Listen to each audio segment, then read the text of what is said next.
స్వాగతం.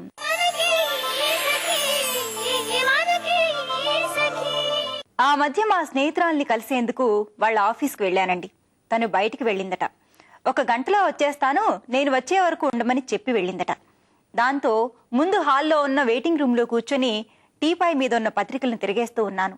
మా స్నేహితురాలు పనిచేస్తున్నది ఒక స్వచ్ఛంద సంస్థలో. గృహహింసకి గురైన స్త్రీలకు, వీధుల పాలైన ఎవరూ లేని స్త్రీలకు, అత్యాచారాలకు బలైన స్త్రీలకు ఆసరాగా నిలిచి పనిచేస్తున్న సంస్థ అది.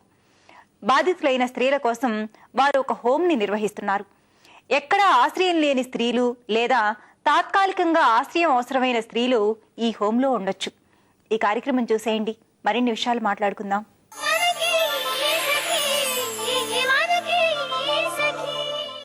నమస్కారం, మీ సఖి కార్యక్రమానికి స్వాగతం.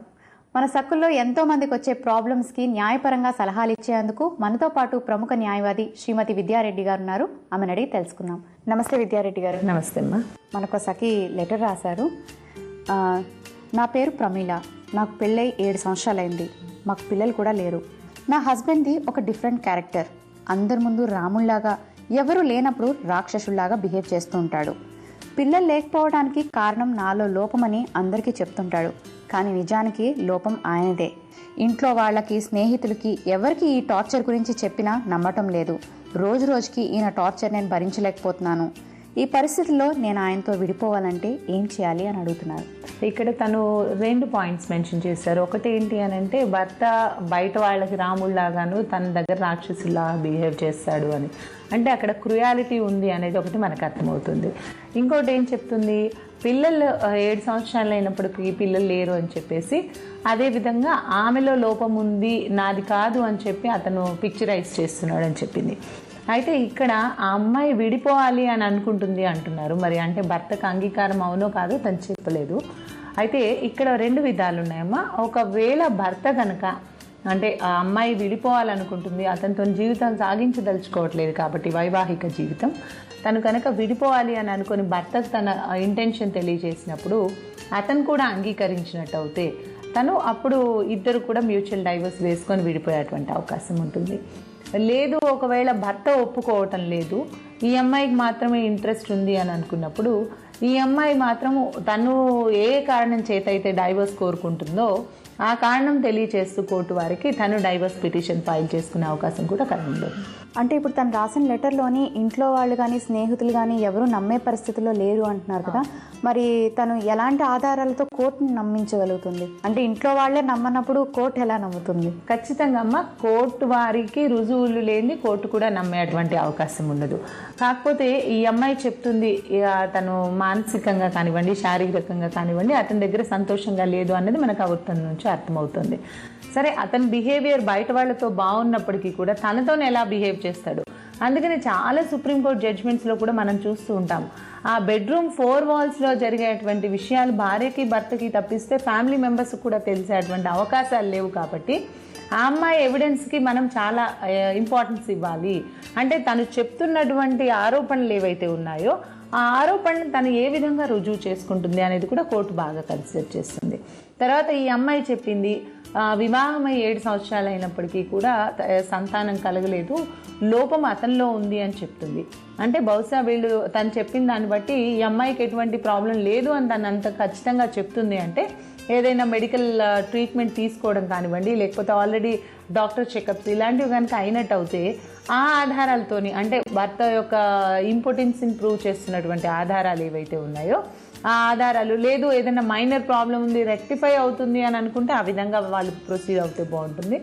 లేదు నిజంగా ఏదైనా మేజర్ ప్రాబ్లం ఉంది అని కనుక అనిపించి అంటే ఇంకా సంతానం కలిగేటువంటి అవకాశం లేదు ఈ విధంగా కనుక ఏమైనా డాక్టర్స్ చెప్పినట్టు అయితే అలాంటి ఆధారాలను పెడుతూ కూడా తను కోర్టు వారి ముందు ప్రొడ్యూస్ చేసినట్టు అయితే తన వరకు ఇంట్లో వాళ్ళ సాక్ష్యాలు లేనప్పటికీ కూడా కొన్ని పరిసరాలు అంటే సర్కమ్స్టెన్షియల్ ఎవిడెన్సెస్ ఏవైతే ఉంటాయో, ఇంట్లో పని మనుషులు కానివ్వండి, లేకపోతే తన దగ్గర ఉన్నటువంటి డాక్యుమెంటరీ ఎవిడెన్స్, ఏ విధమైన ఎవిడెన్స్ అయినా కూడా తను ప్రొడ్యూస్ చేసి కోర్టు వారిని కనుక కన్విన్స్ చేయగలిగినట్టు అయితే ఖచ్చితంగా ఈ అమ్మాయి కేసు ప్రూవ్ అయ్యే అవకాశం ఉంటుంది.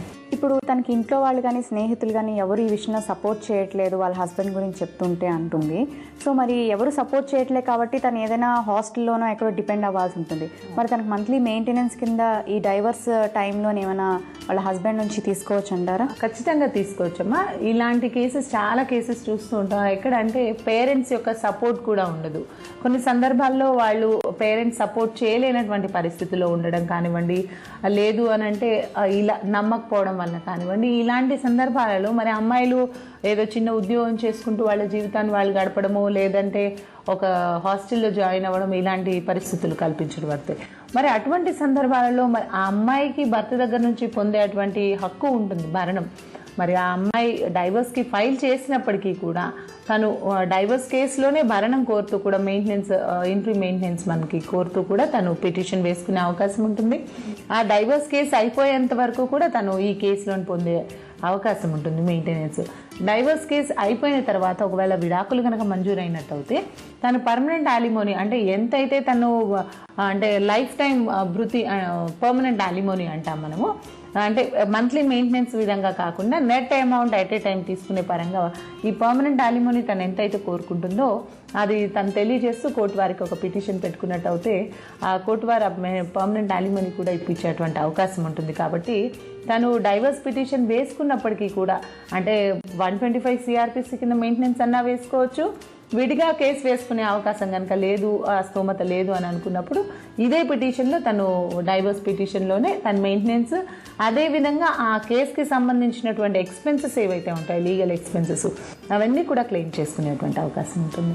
విద్యారెడ్డి గారు, ఇప్పుడు ఒక్కళ్ళే డైవర్స్కి అప్లై చేసుకుంటే ఎంత టైం పడుతుంది? అదే ఇద్దరు మ్యూచువల్ అండర్స్టాండింగ్తో డైవర్స్కి అప్లై చేసుకుంటే ఎంత టైం పడుతుంది? ప్రతి సందర్భంలో కూడా ఇద్దరు భార్యాభర్తలు కలిసి విడాకులు ఫైల్ చేసుకునేటువంటి సందర్భాలు ఉండవు. కాబట్టి మ్యూచువల్ డైవర్స్ అంటే ఇరువురు అంగీకారంతో కనుక విడాకులు ఫైల్ చేసినట్టు అయితే ఫైల్ చేసిన నాటి నుంచి 6 నెలల లోపు వాళ్ళకి ఎటువంటి విడాకులు కూడా వచ్చేటువంటి అవకాశం ఉంది. అంటే ఫైల్ చేసిన నాటి నుంచి 6 నెలల తర్వాత మాత్రమే వాళ్ళకి విడాకులు వచ్చే అవకాశం ఉంటుంది. కాబట్టి ఈ సందర్భంలో మనం పర్టికులర్గా 6 months తర్వాత వాళ్ళకి విడాకులు వస్తాయని చెప్పుకోవచ్చు. కానీ ఈ ఇరువురి పార్ట్నర్స్ మధ్యలో ఏ ఒక్కరు మాత్రమే ఫైల్ చేసి వేరొకరికి కనుక అంగీకారం లేనటువంటి పరిస్థితుల్లో అది టైం లిమిట్ అనేది మనం ఏం చెప్పలేము. సంవత్సరం నుంచి 3 సంవత్సరాల వరకు, 5 సంవత్సరాల వరకు పట్టినటువంటి సందర్భాలు కూడా ఉన్నాయి. ఆ కేసు యొక్క తీవ్రతను బట్టి, లేకపోతే వాళ్ళ విట్నెస్ని బట్టి, ఆ కేసు సందర్భాన్ని బట్టి ఆ టైం మనకి ఎక్స్టెండ్ అవుతుంది. అంటే చాలామందికి అపోహ ఏంటి అని అంటే భర్త భార్యకి ఇష్టం లేకుండా విడాకులు తీసేసుకోవచ్చా, లేకపోతే భార్య భర్తకి ఇష్టం లేకుండా తీసేసుకోవచ్చా, లేదా కొన్ని సందర్భాల్లో అసలు విడాకులు ఇవ్వరు అన్నది ఒక అపోహ ఉంటూ ఉంటుంది.